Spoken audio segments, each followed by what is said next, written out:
What's happening, ladies and gentlemen? It's your boy Jack Slack, Fights Gone By podcast, Cheeky Friday potty. Second time, third time we've done this in a row. Can't remember, but we're doing well. Trying to get 2 a week to the norm. Informal podcast today. I'm watching one Reign of Valor in the background. It's not great, but I am watching it. And I thought today we'd do a bit of Q&A because the event on Friday is, I think we can fairly say so-so. You know, anytime you're stocking it out mainly with heavyweight fights, there's a big chance of a stinker there. But what I did was to post status thing to Facebook and to Twitter saying it's been a while since we did a Q&A. Let's have some questions for the podcast tomorrow. So we're going to go through just a few rapid-fire questions, and I'm going to give you my sort of educated opinion, and sometimes just my uneducated opinion, depending on how well I know the subject. So let's start with Facebook. Wrestling-wise, how Usman matches up with Covington. Both of the grindy nature, rather than the shoot clean takedowns out into the center style of wrestling, but both voluminous strikers, I'd say, on the feet when they can't get when they can get their wrestling going and they're comfortable. The question is, if either of them can't get their wrestling going, are they as comfortable on the feet, putting out the volume that they usually do? I have every expectation that fight turns into a tedious kickboxing match, but we'll soon see. Should Goddard ref Usman versus Covington? Oh yeah, if you missed this, there was a blow up in the week over Mark Goddard's breaks during the Usman-Woodley fight. I think he broke him 3 times in the standing clinch and once on the ground, and he said to Usman, "Come on, it's a fight, Kamaru," which Dominic Cruz got really butthurt about, but Dominic Cruz was having a very salty evening. It was a strange thing to say, though. It implies that the guy has been laying the entire fight when he's actually been doing a lot of work. But then there's the difficult part of, you know, if dudes are normally in the over-under clinch and they're just throwing right hands to the body with their overhooking hand, they're normally not really hitting very hard. I think we had the benefit of the microphones, you know, telling us that he was hitting very hard. A lot of the time, Goddard was stood on the other side of, on the underside of Usman and could see his shoulder and Woodley's right hand. So maybe he didn't see all those body shots from that very static position. He also was doing them from a bridge in mount, which was really weird, digging to the body. But I do like people who dig to the body. If you're Usman versus Covington, do you know what? I'd love him to lean into it because I can see that fight getting very boring. Oh, here's a good one. Have the current allegations around Conor McGregor's adultery and split from Kavanaugh, I thought that was going somewhere different, that we couldn't talk about, made you feel weird about some of the things that you wrote in Notorious about Conor's McGregor's loyalty? Well, no, I was just doing the rewrites and I was saying, oh, it's looking interesting. There's gossip afoot. But we'll soon see. We touched on it last week, but the dude was mad about loyalty until very recently. But, you know, whenever you're talking about loyalty, you're forgetting that you're human, your coach is human, you're going to fall out, especially if you lose a fight and you think that they had a hand in it, or that you wanted to do something and they didn't, and so on. He's certainly still training in the SBG places around Dublin. It seems more like they might have had a falling out of some kind. But it would be a little bit worse if, you know, in addition to all the loyalty things and all the living in Ireland, that he's, you know, talked about how much he loves Dublin and he would never leave. If he then went to an American camp, that would be much worse for him. But I think people would probably respect the desire to change more than the hypocrisy at this point, because people just want to see McGregor getting better and showing and learning from mistakes, because, you know, he loses the same way. Well, not the same way, but, you know, the gas tank is still an issue, and he's becoming like a known commodity when on the way up, he was constantly improving. Are you going to write articles consistently again? I'm working out what I want to do with writing. At the moment, I'm a podcast legend, and I haven't really sat down and talked to any websites about writing for them. So I'll keep doing the fun things. I enjoy covering stuff for Unibet on the pay-per-view cards. I might add in some extra articles at the Fight Primer for the Patreon boys, or just for anyone.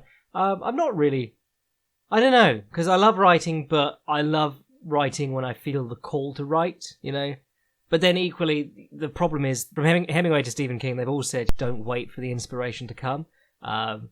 And it gets worse. It's like, oh, do I want to go out for a run today? I don't really want to go out for a run today. When in fact, you'd feel much better if you just went out for the run.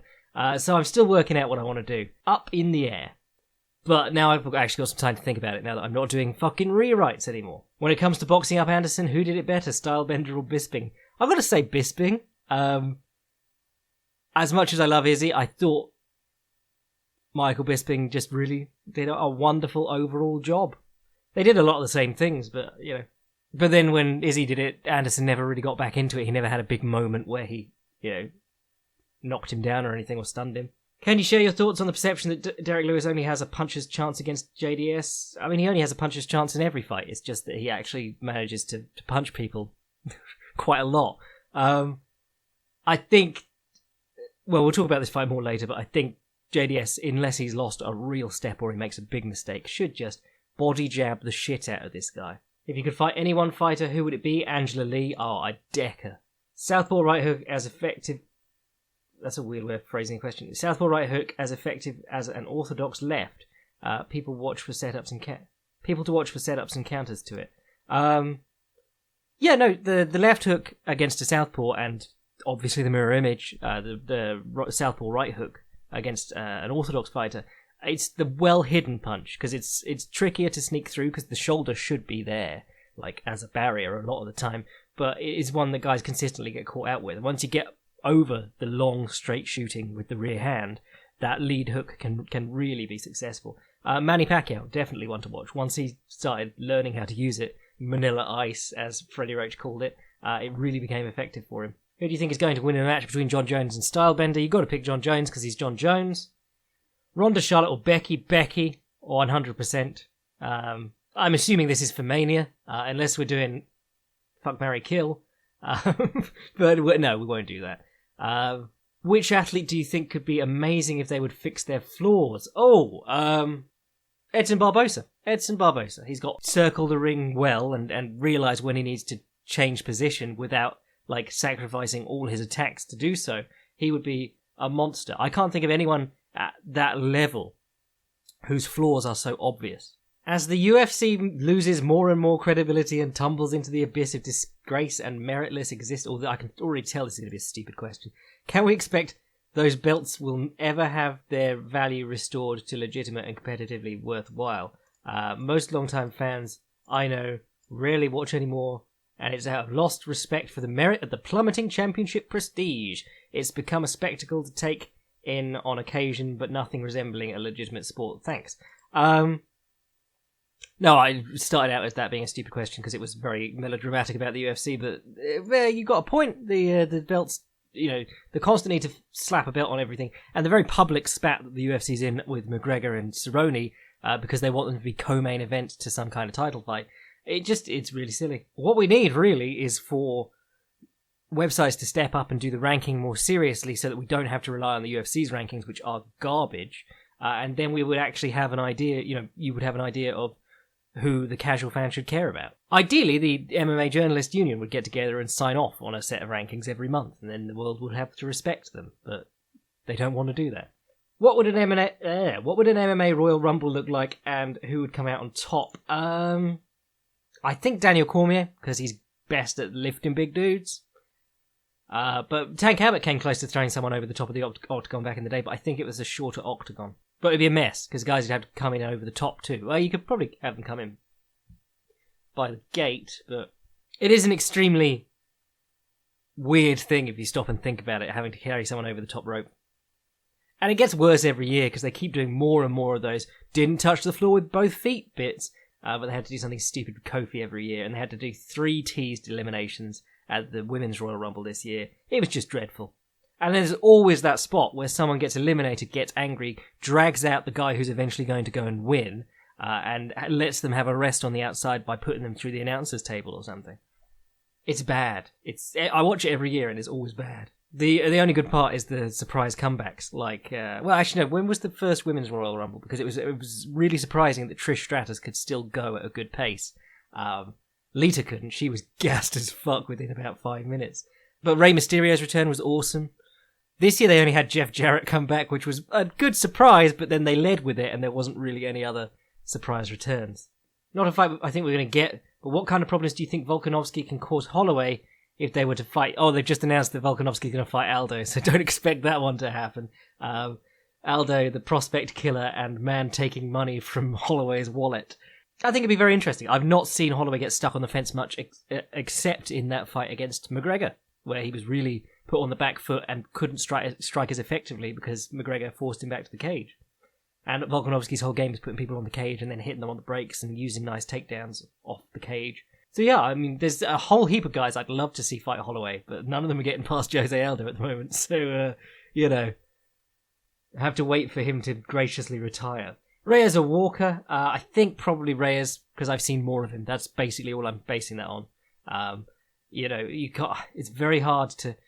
Anytime someone's finishing everyone very quickly, I'm very suspicious of their, how they'll carry over to a longer fight. Firstly, because they haven't seen their gas tank, but secondly, the mental impact of not being able to stop someone immediately when you've stopped everyone else immediately is real.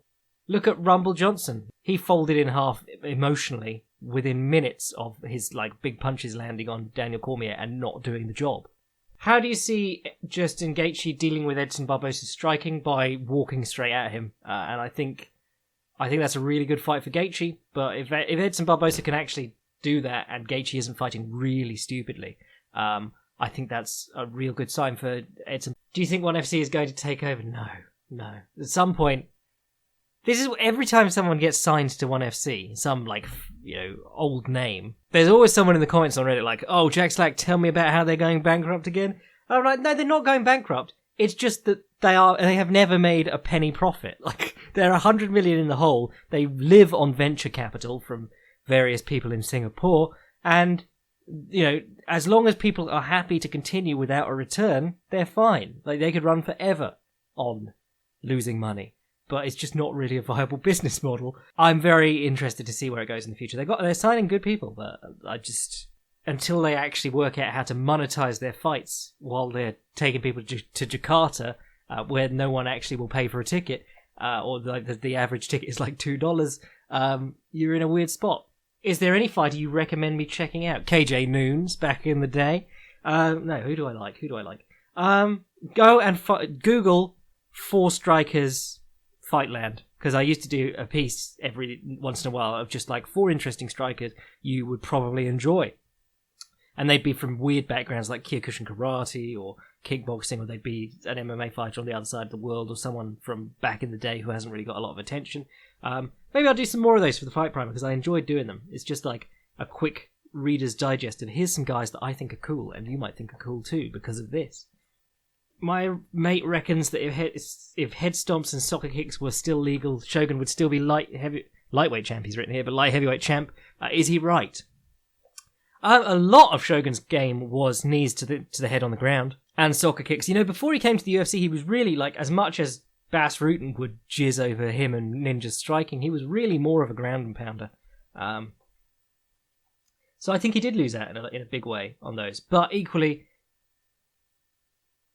if you saw the fight with John Jones, where he was immediately put on his back and started playing from half guard, if Jones had been allowed to knee him in the head, Shogun wouldn't have lasted as long as he did in that fight. How would the UFC change if Scott Coker was in charge? Well, imagine how long old dudes are allowed to hang around now, and double it, and then they'd still be main eventing. Also, Magomed Sharipov would never have fought anyone good ever. He'd have just continued on that trajectory into the sunset. Hey Jack, can you suggest some good drills or tricks to improve my infighting ability? And what can you do against a guy who is constantly moving and is very reluctant to strike? An Econoreem or Sea-Level Cane? Econoreem, by knees to the body. And infighting bag drills. Post your head on the bag, dig to the body, work on those little Tyson-style shuffles off to the side and come in from the angles. Work on physically pushing the body, pushing the bag, shouldering it, using Thai-style knees on it, and so on. And then work on getting there. So work on entering off parrying punches or leaping in behind the jab, checking the hands and things like that. What can you do against a guy who's constantly moving and very reluctant to strike? Gotta cut the ring, mate. Gotta cut the ring. What unorthodox striking technique or tactic would you like to see have a go in high-level MMA that isn't there right now? I think I'd like to see more guys use the sidekick to the body. It's a little bit more dangerous than the sidekick to the knee, but I think it's, if you watch someone like John Jones use it against Vitor Belfort, Holly Holm uses it a lot, which is a sign that you don't have to be like the best grappler in the world to get away with it. But the sidekick to the body, really dangerous strike. It's just that you do have to sort of switch up you have to change details of your stance and how you stand and how you move to be able to use it effectively. Watch Bill Wallace for a really good sidekick paired with other kicks. Stephen Thompson still has a good one, but doesn't really use it very frequently. Ryan Hall has a great sidekick, or a good sidekick. He tends to go to the lead leg as well now too. Sidekicking I think is really underutilized in MMA, especially when there's still a very big focus on like the Muay Thai kickboxing style of fighting in MMA, and really MMA, because of the heavy emphasis on footwork to evade takedown or to deter takedown attempts. I think MMA is a better place to be trying your sidekicks and so on. Mind you, watch like David Leduc, the French Canadian Letway guy. He has a wicked kick where he throws a right low kick to get the check, and then he'll go to throw the right low kick, bring his knee past the check without extending it into the kick, and then side kick with the same leg to the head. It's fantastic. How do you think the ESPN deals with both UFC and PFL change the MMA landscape? I like what they're doing with the UFC. They're doing a really good job of advertising and showing old fights and putting attention on it. I haven't really seen much of their coverage of PFL, but they'll probably keep PFL going for a couple more years, even though PFL is money in a hole in the ground. Though PFL's fights have been good, it's just that they are so shady because they were linked with Ali Abdelaziz. It doesn't get much more shady than that. Oh, Sean Madden, famous coach, asks, will I see you in London next week, Jackie boy? Not unless I get tickets at short notice. I haven't actually been able to sort them yet. I looked on the first day and noted the price markups, and then I moaned about them, and then I didn't actually sort anything out. So I would still like to go, I just haven't actually done anything towards it. Does Max leave 45 if he wins the interim belt? Good question. Probably. This tends to be what people do. They realise they can compete at the higher weight class and then they go up. I say tend to do. Most people tend to then not fight for a year or two. How is ONE FC talent tally up to the alleged supremacy of the UFC brackets that I don't buy at all? No, you're kidding yourself if you think that this is a level playing field, or that ONE FC is even approaching the depth and talent of the roster that the UFC's got. You can dislike the UFC's management and advertising and as much as you want, but they have been in the game forever, and they have the money, and they've hired all the best fighters. It's more of a rarity to find someone who's top 10 talent outside the UFC, or who you would think would be a top 10 talent outside the UFC, than it is to find one in the UFC. And, there are very few people in ONE you would consider top 10 talents in the world in their division. Consider light heavyweight and middleweight champion, the guy from Myanmar. Myanmar's most famous man. They keep touting him as on ONE. Even in a division as bad as light heavyweight, or, the UFC's incredibly competitive middleweight division, do you think that he is one of the best in the world? Do you think that that guy in the tie shorts who lost to Ben Askren incredibly recently, and had gone like 2-2 in his last 4 before that, and is now the welterweight champion over there, do you think that he competes with anyone in the UFC? It's good to like alternate MMA. It's good to root for it to develop, but if you think that their roster is anything like the UFC's in terms of talent, or even Bellator's, you're deluding yourself. Given the current state of affairs in MMA, which need is the greatest? Better reffing, better judging, or better announcers? Better judging. Better judging is the answer for that, and boxing. Because you are trying to convince people that there is more to this than the knockout. And when you watch a brilliant fight, like the Gennady Golovkin versus Canelo Alvarez fights, or the Tyson Fury versus Deontay Wilder fight, you watch it, you appreciate it through the rounds, it's brilliant, it's high risk, there's lots of stuff going on, and then you get to the end and you're told that no, it doesn't actually, there is nothing more than the knockout because you can't rely on anyone. Don't leave it in the hands of the judges is a testament to how bad this sport can be. Is Guillermo Rigondeaux's left straight from the same as a traditional karate reverse punch? Yes, I don't know. I need to look at that more. If it comes from like the chest and he steps on it, then yeah. Is taunting a legit way to win a stylistic stalemate between two counter-strikers? The idea being, if done well, it will A, invite your opponent to start striking first so that you can work your counters, B, sway the judges in a low-intensity fight, or is it just fluff that does nothing? Well, look at the career of Anderson Silva. Look at the fights with Kote and Maya and Leites, where he didn't really do much, but they're remembered as, well, they were remembered by some fools as dominations, where those were the fights where he did the least in his career. It helps even more if you've got a reputation for being a very good fighter, because people are like, well, he's just playing with this guy. And you're like, no, he's you know, if he actually didn't like this guy, he'd probably hurt him. If someone could learn one submission, what would it be and why? The guillotine choke, because, you know, that's the first thing strikers gravitated to back in even Pancrase. You know, you realise if you get a good guillotine, not only do you have a submission threat when they're attempting a takedown, you have the opportunity to roll them over when they're attempting a takedown. Which part of your job is the biggest grind? Watching unnamed female fighters on UFC main cards. That is the worst. Or heavyweight fights. Pick 'em. But at least there's the chance you can go home early on that one, or rather you can get through it early. Which Street Fighter character would have the best chance against pulsing John Jones? Oh, lots of votes for Dalsim here, but I'm going to surprise you. Hakan.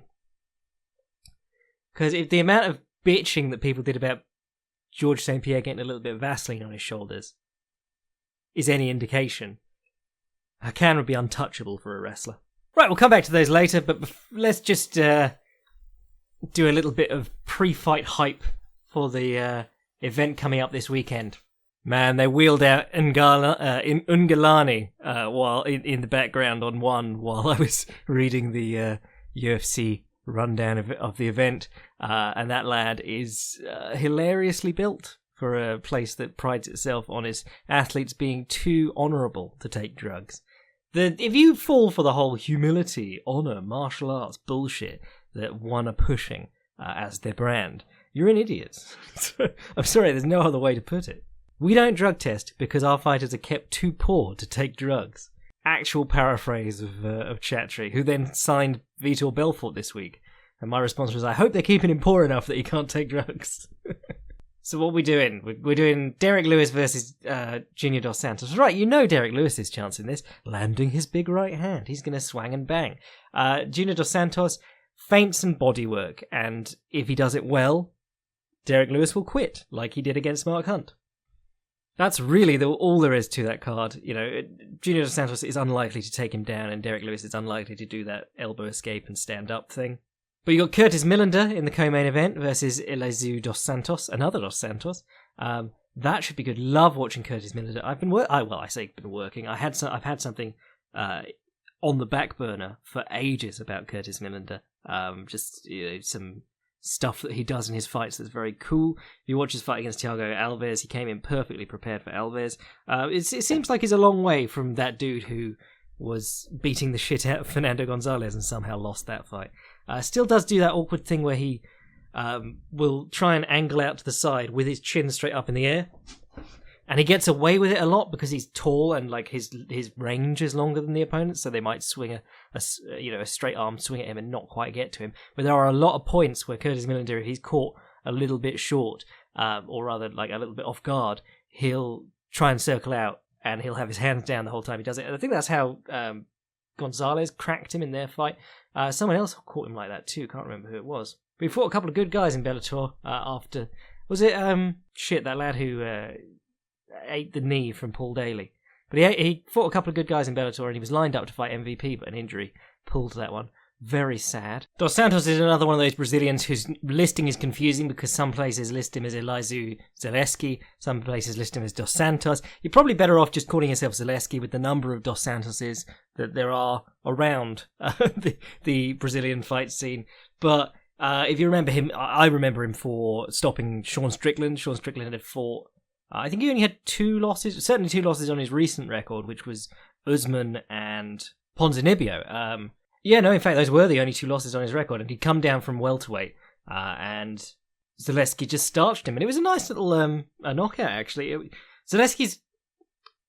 He's literally what you'd think of when if you said the phrase jungle fight champion.